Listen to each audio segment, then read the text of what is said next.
Hello दोस्तों, स्वागत है आप सभी का हमारी यूट्यूब चैनल विधिकारी जीएस में।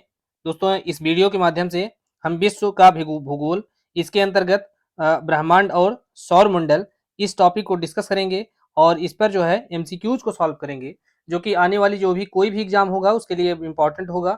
आप इस प्रकार के वीडियो प्राप्त करने के लिए चैनल को सब्सक्राइब कीजिए और हमारे साथ लगातार बने रहिए। हम आपके अपने चैनल पर आपको बेहतरीन जो वीडियो हैं, बेहतरीन स्टडी मटेरियल हैं, वो हमेशा प्रोवाइड कराते रहेंगे। और हम देखेंगे इसमें कि ब्रह्मांड और सौर मंडल पर किस प्रकार के एमसीक्यूज हैं वो इम्पोर्टेंट हैं और बनाए जा सकते हैं अलग अलग परीक्षाओं में। यह जो वीडियो होगा यह एपीओ की परीक्षा और पीसीएसजे या पीसीएस या अन्य जो परीक्षाएं हैं उनके लिहाज से इम्पोर्टेंट होगा। और इसमें बहुत सारे प्रश्न इस प्रकार से भी होंगे जो कि अभी तक जो लोक सेवा आयोग है उसके परीक्षा में पूछे गए हैं। तो आइए हम देखते हैं कि इसमें प्रश्न कौन से हैं और इम्पोर्टेंट हैं। तो पहला है कि महाविस्फोट सिद्धांत, जिसे क्या कहा जाता है, तो बिग बैंग थियरी कहा जाता है। तो यह सिद्धांत जो है किससे संबंधित है? तो यह सिद्धांत जो है ब्रह्मांड की उत्पत्ति से संबंधित है और यह माना गया कि एक महाविस्फोट हुआ था जिसके बाद जो है ब्रह्मांड उत्पन्न हुआ था। नेक्स्ट है, तारे का रंग किस बात का सूचक है? तो तारा जो है अलग अलग रंग के दिखाई देते हैं, जैसे कुछ पीला है, कुछ नीला है या कुछ दूसरे कलर का दिख रहा है। तो ये जो तारे के रंग हैं वह इस बात के सूचक हैं कि वह जो है कितना उसका ताप है या कितना गर्म है।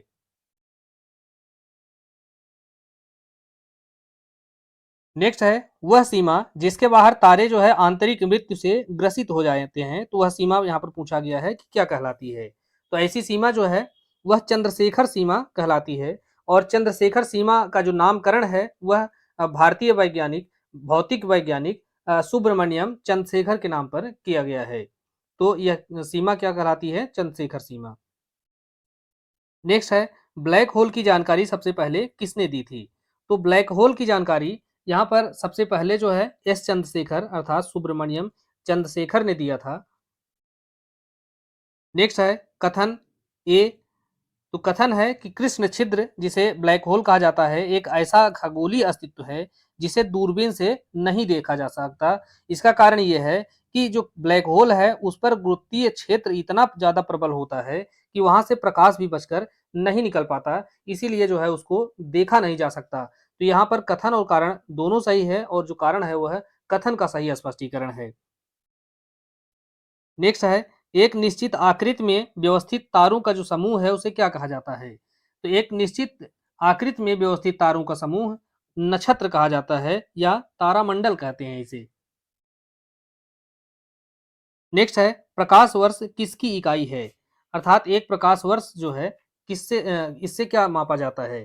तो प्रकाश वर्ष जो है यह दूरी की इकाई होती है और प्रकाश वर्ष से तात्पर्य यह होता है कि प्रकाश के द्वारा एक वर्ष में जो दूरी तय की जाती है उसे एक प्रकाश वर्ष कहा जाता है। नेक्स्ट है, जिस तारामंडल के तारे ध्रुव तारे की ओर संकेत करते हैं उसे क्या कहा जाता है? तो जिस तारामंडल के तारे ध्रुव तारे की ओर संकेत करते हैं उसे सप्तऋषि कहा जाता है या सप्तऋषि तारामंडल कहा जाता है। नेक्स्ट है, वैज्ञानिक जिन्होंने सर्वप्रथम खोज किया था कि पृथ्वी जो है सूर्य के चारों ओर चक्कर लगाती है, अर्थात पृथ्वी और पृथ्वी के साथ साथ जो अन्य ग्रह हैं वह सभी जो है सूर्य के चारों ओर घूमते हैं। तो यह दो प्रकार से यह प्रश्न पूछ लिया जाता है, कभी कभी केवल पृथ्वी, कभी कभी पृथ्वी के साथ साथ और जो ग्रह हैं वो भी सब शामिल कर दिए जाते हैं कि ये किसके सूर्य की ओर चक्कर लगाते हैं। तो ऐसा जो है निकोलस कॉपरनिकस ने ऐसी खोज की थी। नेक्स्ट है, सौर मंडल में ग्रहों की संख्या कितनी है? यह इंपॉर्टेंट प्रश्न है। सौर मंडल में ग्रहों की संख्या जो है कुल इस समय 8 है।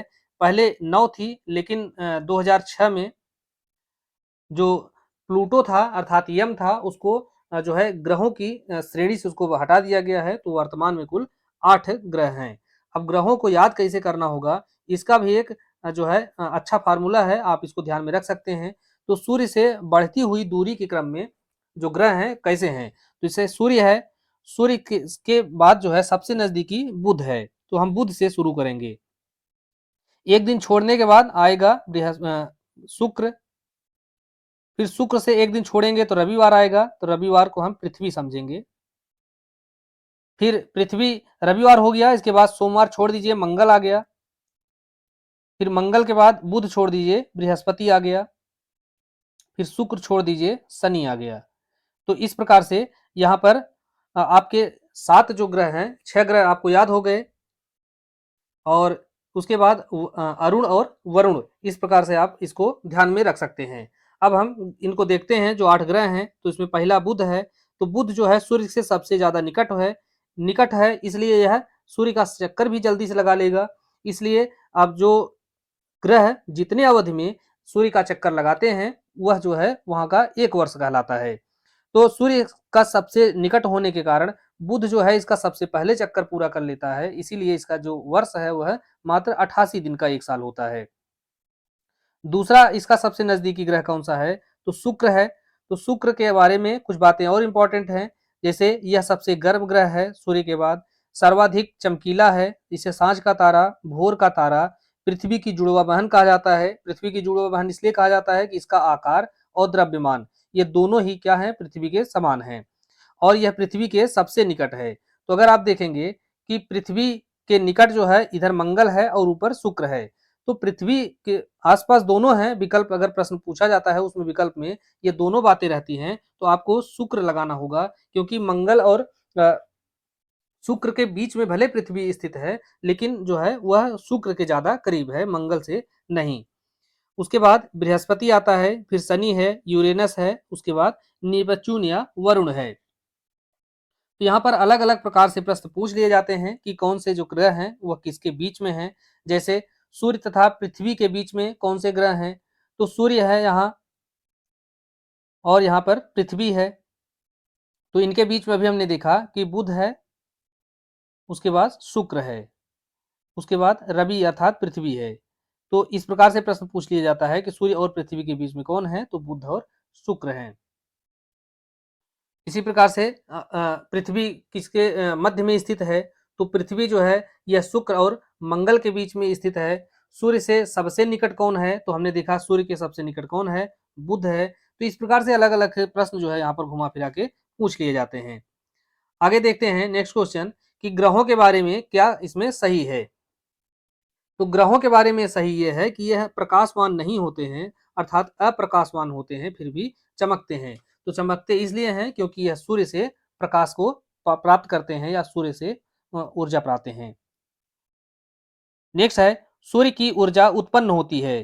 तो सूर्य की जो ऊर्जा है वह किसके कारण उत्पन्न होती है? तो यह जो है नाभिकीय संलयन के द्वारा उत्पन्न होती है, क्योंकि इसमें हाइड्रोजन होता है। और हाइड्रोजन एक प्रश्न और पूछा जाता है कि हाइड्रोजन बम किस सिद्धांत पर कार्य करता है, और जो परमाणु बम है वह किस सिद्धांत पर कार्य करता है?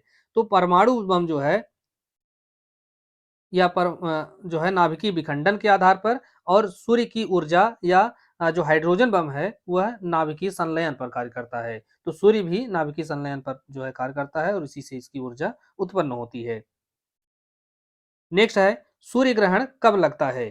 तो सूर्य ग्रहण के बारे में यहाँ पर यह पूछा जाता है, सूर्य ग्रहण और चंद्र ग्रहण। तो इसमें से सूर्य ग्रहण जो है यह हमेशा ही प्रतिपदा अर्थात अमावस्या इसे कहते हैं,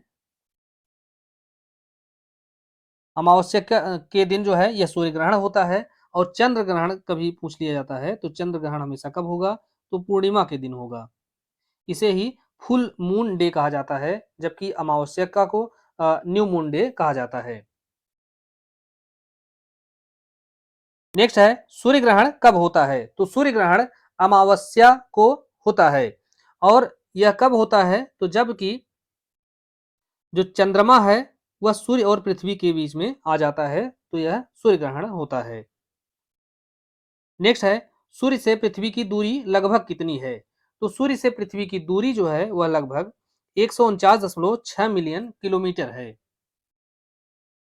नेक्स्ट है, पृथ्वी सूर्य से निकटतम दूरी पर कब होती है? तो यह 3 जनवरी को जो है पृथ्वी सूर्य से सबसे निकटतम दूरी पर होती है।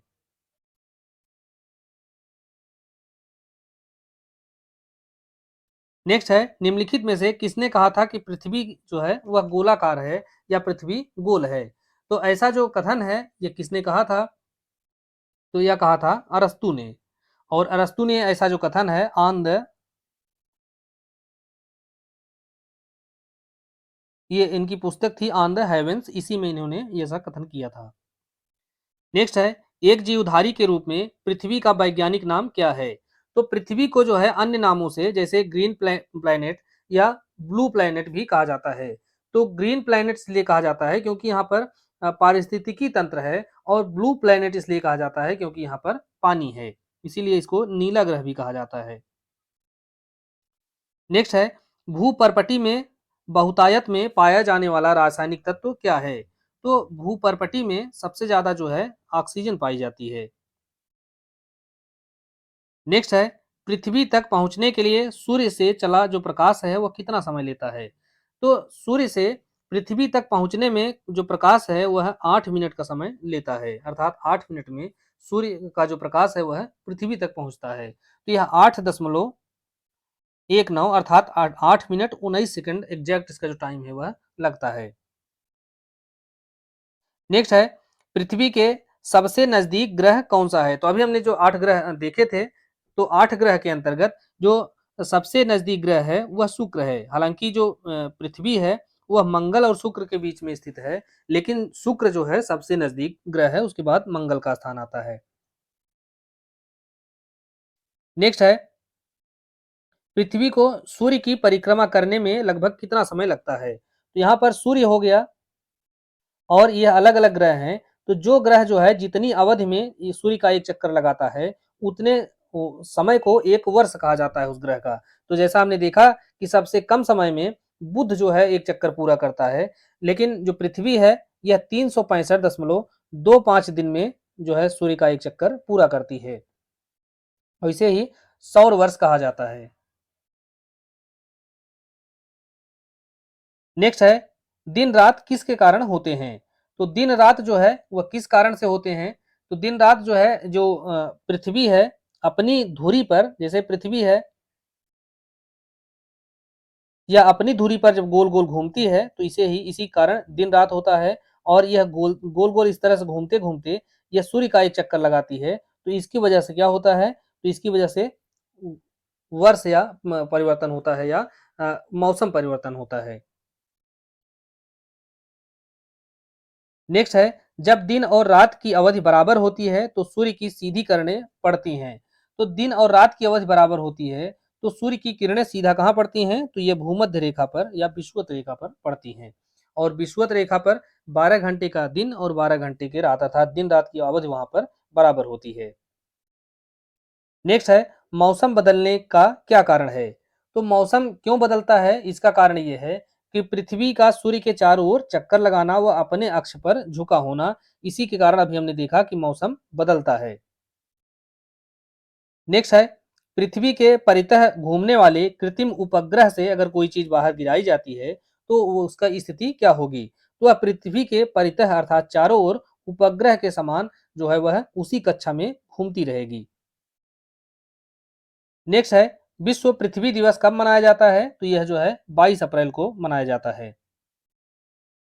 नेक्स्ट है, इनमें से किसने पहली बार यह व्याख्या की थी कि पृथ्वी के अपने धुरी पर घूमने के कारण प्रतिदिन सूर्योदय और सूर्यास्त होता है? तो यहाँ पर सबसे पहले आर्यभट्ट ने यह स्पष्ट किया था कि पृथ्वी जो अपनी धुरी पर घूम रही है, इसकी के कारण जो है दिन और रात होते हैं, अर्थात इसी के कारण प्रतिदिन सुबह होती है, सूर्योदय होता है और सूर्यास्त होता है। नेक्स्ट, एक ग्रह के दिन का मान और उसके अक्ष का झुकाव वह पृथ्वी के ही दिन और मान के झुकाव के समान है। यह किस ग्रह के संबंध में सही है? यह मंगल ग्रह के संबंध में सही है। नेक्स्ट है, सौर मंडल में सबसे बड़ा ग्रह कौन सा है? तो यह सब जानते हैं कि सौर मंडल का सबसे जो बड़ा ग्रह है वह कौन सा है? बृहस्पति है। नेक्स्ट है, किस ग्रह के चारों ओर वलय हैं? तो वलय या छल्ले की तरफ जो है जो आकार है वह किसके तरफ है? तो वह शनि की ओर है। नेक्स्ट है, मानव ने चंद्रमा पर अपना जो कदम है वह सबसे पहले कब रखा था? तो मानव ने चंद्रमा पर अपना पहला कदम जो है यह 1969 में रखा गया था, और इसी के तहत जो है नील आर्मस्ट्रांग और एडविन एल्ड्रिन ने जो है चंद्रमा की सतह पर अपना कदम रखा था। लेकिन सबसे जो प्रमुख रूप से नील आर्मस्ट्रांग को जाना जाता है, और वर्ष कौन सा था? तो 1969 और ये दी तारीख थी 20 जुलाई। नेक्स्ट है, चंद्रमा के धरातल पर दो व्यक्ति एक दूसरे से बात नहीं कर सकते या एक दूसरे की बात नहीं सुन सकते। तो इसका कारण क्या है? तो इसका कारण यह है कि चंद्रमा पर वायुमंडल नहीं है, जिसके कारण जो उनकी आवाज है उसका जो प्रसार है वह नहीं हो सकता है। नेक्स्ट है, चंद्र ग्रहण कब होता है? तो चंद्र ग्रहण जो है कब होता है कि जब पृथ्वी सूर्य और चंद्रमा के बीच में आ जाए तो उसे चंद्र ग्रहण कहा जाता है।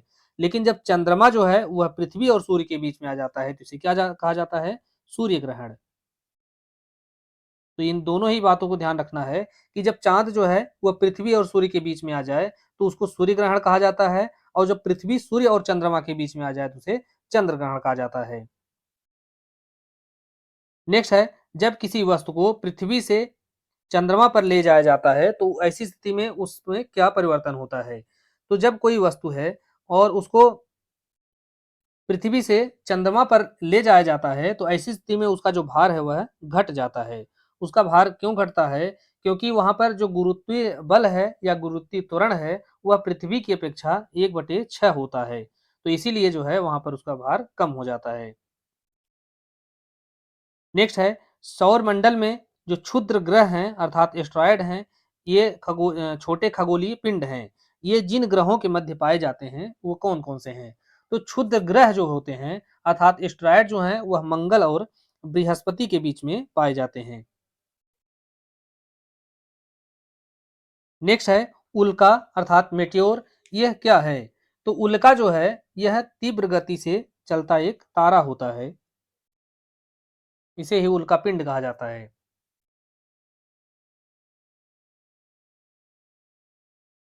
नेक्स्ट है, शून्य अक्ष अक्षांश जिसे विषुवत रेखा कहा जाता है तथा शून्य अंश देशांतर, ये दोनों ही कहाँ पर स्थित हैं? तो 0 डिग्री अक्षांश और 0 डिग्री देशांतर जो है यह अटलांटिक महासागर में स्थित है, और अटलांटिक महासागर को क्या कहा जाता है? तो अंध महासागर इसे कहा जाता है। तो विषुवत रेखा और अक्षांश रेखा यह किसको कहा जाता है? तो इसको अगर ध्यान में रखना है तो ये पृथ्वी हो गई, और पृथ्वी पे क्या होता है कि यह आर्कटिक रेखा है और यह अंटार्कटिक रेखा है या अंटार्कटिक वृत्त है। बीचों बीच जो गुजरती है उसको विषुवत रेखा कहा जाता है। 23.5 डिग्री उत्तर इसको कर्क रेखा कहेंगे, और 23.5 डिग्री दक्षिण में जो है इसको मकर रेखा कहेंगे। तो यह जो है यह क्या है? तो यह अक्षांश रेखाएं हैं, और विषुवत रेखाएं क्या होती हैं? वो सीधा सीधा होती हैं, इस प्रकार से इनको विषुवत रेखाएं कहा जाता है। नेक्स्ट है, किसी स्थान का मानक समय अर्थात स्टैंडर्ड टाइम जो है वह निर्धारित करने का क्या आधार होता है? अर्थात किस आधार पर किसी स्थान का स्टैंडर्ड टाइम जो है निर्धारित किया जाता है? तो प्रधान जो मध्याह्न रेखा है इसी के आधार पर जो स्टैंडर्ड टाइम है उसका निर्धारण किया जाता है। नेक्स्ट है, अंतरराष्ट्रीय तिथि रेखा या दिनांक रेखा यह खींची जाती है, तो कहाँ से खींची जाती है? तो यह प्रशांत महासागर से होकर के खींची जाती है। नेक्स्ट है, पृथ्वी की भूमध्य रेखा की कुल लंबाई लगभग कितनी है? तो भूमध्य रेखा क्या है कि यह पृथ्वी है, और पृथ्वी के बीचों बीच जो रेखा गुजरती है उसे ही भूमध्य रेखा या विषुवत रेखा कहा जाता है, या इक्वेटर लाइन से कहा जाता है। और इसकी जो लंबाई है वो कुल कितनी है? तो यह 40,000 किलोमीटर, अर्थात जो तीसरा विकल्प है यही सही है। अब यहाँ पर कई बार यह पूछ लिया जाता है कि विषुवत रेखा पर कुल कितने देश हैं? तो कुल 13 देश स्थित हैं। अब 13 देशों के नाम आप देख लीजिए, जो प्रमुख प्रमुख देश हैं वो कभी कभी पूछे जाते हैं। तो साओ टोमे और प्रिंसिप है, गैबन, कांगो गणराज्य, कांगो लोकतांत्रिक गणराज्य, Uganda, Kenya, Somalia, Maldives, Indonesia, Kiribati, और इक्वेडोर, कोलंबिया, ब्राजील। तो इस प्रकार से यह कुल 13 देश हैं जो कि भूमध्य रेखा पर स्थित हैं। नेक्स्ट क्वेश्चन है, जिस अक्षांश पर वार्षिक तापांतर न्यूनतम होता है तो वह कौन सी रेखा है? तो वार्षिक तापांतर अर्थात जो ताप में अंतर आता है अधिकतम और न्यूनतम, अर्थात कहीं कहीं अधिकतम तापमान 50 डिग्री सेल्सियस पहुंच जाता है और न्यूनतम तापमान 10 डिग्री सेल्सियस रहता है। तो इस प्रकार की जो घटनाएं होती हैं उसे तापांतर कहा जाता है। तो तापांतर जो है न्यूनतम होता है मध्य रेखा पे। कारण इसका यह है कि यह जो भूमध्य रेखा है, सूर्य की किरणें जो है यहाँ पर 12 महीने ही सीधी पड़ती हैं, इसलिए यहाँ पर जो तापमान है हमेशा एक जैसा रहता है, बहुत ज्यादा अंतर इसमें नहीं आता है। नेक्स्ट है भूमध्य रेखा, कर्क रेखा और मकर रेखा, यह तीनों जो है एक किस महाद्वीप से होकर के गुजरती हैं। यह बहुत बार अलग अलग परीक्षाओं में पूछा गया है कि अफ्रीका महाद्वीप ऐसा है कि यहाँ से जो है अर्थात यह पृथ्वी हो गई, और यह भूमध्य रेखा है, यह कर्क रेखा है और मकर रेखा है। तो जो ये है अफ्रीका महाद्वीप, यह इस प्रकार से स्थित है कि यहाँ से तीनों ही रेखाएं इस महाद्वीप से होकर के गुजरती हैं। नेक्स्ट है किस तिथि को रात और दिन बराबर होते हैं। तो ऐसी कौन सी तारीख है जबकि रात दिन बराबर होते हैं, तो ऐसी तारीख कौन सी है, तो 23 सितंबर है। 23 सितंबर को दिन और रात दोनों बराबर होते हैं। उसका कारण क्या होता है, कि उसका कारण ये होता है कि जो सूर्य है वह विषुवत रेखा पर होता है, इसलिए यहाँ पर दिन और रात बराबर होते हैं।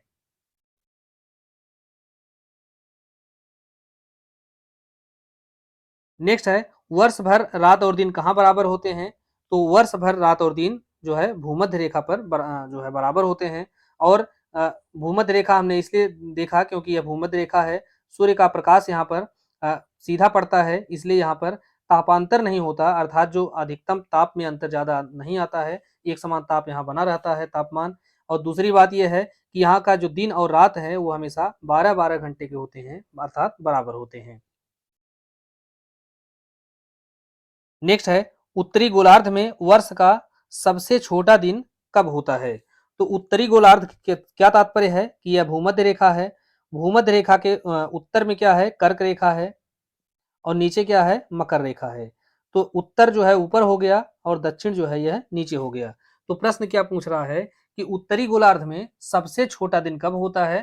तो सबसे छोटा दिन होता है 21 या 22 दिसंबर। और ध्यान रहे यहाँ पर जब ऊपर में यह सबसे छोटा दिन होगा तो उसी दिन यहाँ पर सबसे बड़ा दिन इधर होगा।